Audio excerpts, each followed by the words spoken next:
এই কাজটা হচ্ছে আমাকে গাজীপুর টাঙ্গাইলের এক ছেলে বলছিল যে আমি আপনার প্রশ্ন দেবো, আপনি হলো দেখেন সাজিদ ভাই বুম দেন প্রশ্ন নেয় একদম সচেতনভাবে কাজটা করছেন।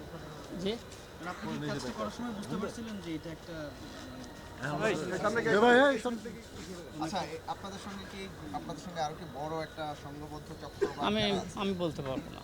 আপনি কিভাবে এটা মেনে আমার ওই যে বিল্লাল নামে এক ছেলে, সে বলছিল যে আমি হতে চলো আপনাকে প্রশ্ন দেবো, এই বলছে। আপনি কি ডিল করছেন? আপনি ডিল করছেন ডিল করছে বিল্লাল, আমারে বলছে প্রশ্ন দেবো। যারা এই স্টুডেন্ট যারা আগামী কাল পরীক্ষা দিবে জি। আপনি তাদেরকে কিভাবে তাদের কাছ থেকে কি নিছেন, তাদেরকে ও। কত টাকার বিনিময়ে এটা করছেন? না মানে এই প্রশ্নগুলো কত টাকার বিনিময়ে আপনি আর কি পাস করছেন? মানে এতে বিল্লাল হলো মেন হচ্ছে বিল্লাল। বিল্লাল আমার বলছে ওই 8 লাখ টাকা হতে ছিল নেওয়ার কথা বলছিল, যে হতে ছিল পরীক্ষা প্রশ্ন দেবে ও আমি হলো দেওয়ার কথা বলছিলাম ক্যান্ডিডেটের। এই বিলালের পরিচয়টা কি? বিল্লালের পরিচয়টা আমি তেমন একটা বলতে পারবো না, ওরা তো পরিচয় হলো আমার এক বন্ধুর মাধ্যমে। বন্ধু হচ্ছে নাম হচ্ছে মহিউদ্দিন। আচ্ছা, আপনারা মূলত প্রশ্নটা সে কোথায় থেকে প্রথম প্রিন্টিং প্রেস থেকে নিয়েছে নাকি ট্রান্সপোর্ট থেকে, কোথায় থেকে আসলে এটা? ও ও আমাকে কিছুই বলে না, খালি বলছে যে কালকে 10টার দিকে প্রশ্ন দেবো। আপনি এই বিষয়ে কিছু না আমি অতটা জানি না, আমার খালি বলছে প্রশ্ন দেবে এতটুকুই। আরএফএল চেয়ার বলে চেয়ার মানে আরএফএল চেয়ার, ক্ষমতার নয় সমতার চেয়ার। আর যারা কালকে প্রশ্নপত্র পাবে আপনি তাদের কাছ থেকে কি নিয়েছেন, অর্থাৎ প্রবেশপত্র বা সার্টিফিকেট? আমার হচ্ছে এই বিল্লাল যেভাবে বলছিল চেক আর হলো স্ট্যাম্প নিয়ে। বিল্লালের সাথে আপনার ইয়াটা কি হবে? বিল্লাল আমার এক বন্ধুর মাধ্যমে পরিচয়।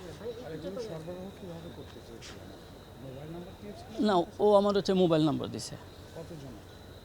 না কতজনের না, ও হলো আমারে বলছে যে আপনার মোবাইলে দিয়ে দেবো প্রশ্ন। আপনি দিবেন কাদেরকে? আমি দেবো স্টুডেন্টের।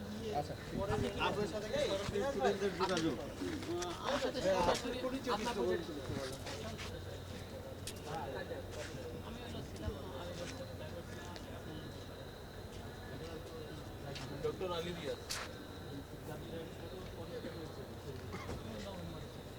মানে যখন উঠছে ওনাকে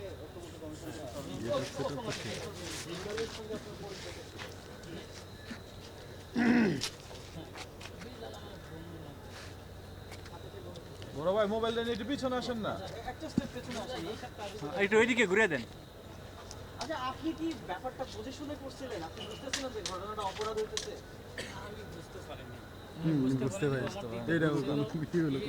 দিতে চাইছিল, আমি নিতে চাই। আপনাকে কত টাকা লোভ দেখাইছে? আমাকে 6 লাখ টাকা, না 6 লাখ করে নিতে বলছিল ক্যান্ডিডেট। আপনার লাভ কত? মানে আপনি তো ভাবছেন যে আপনি সংসদে চাকরি করেন, আপনাকে মনে হয় ছেড়ে দিবে, ব্যাপারটা কি এরকম?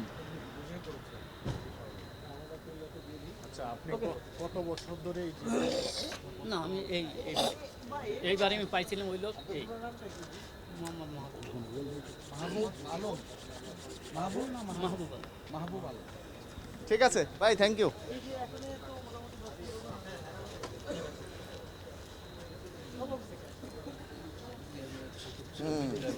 হ্যাঁ হ্যাঁ, টিকিট দিতে চাচ্ছেন? না না, ও হচ্ছে ওরে ঢুকাই খেলাচ্ছে।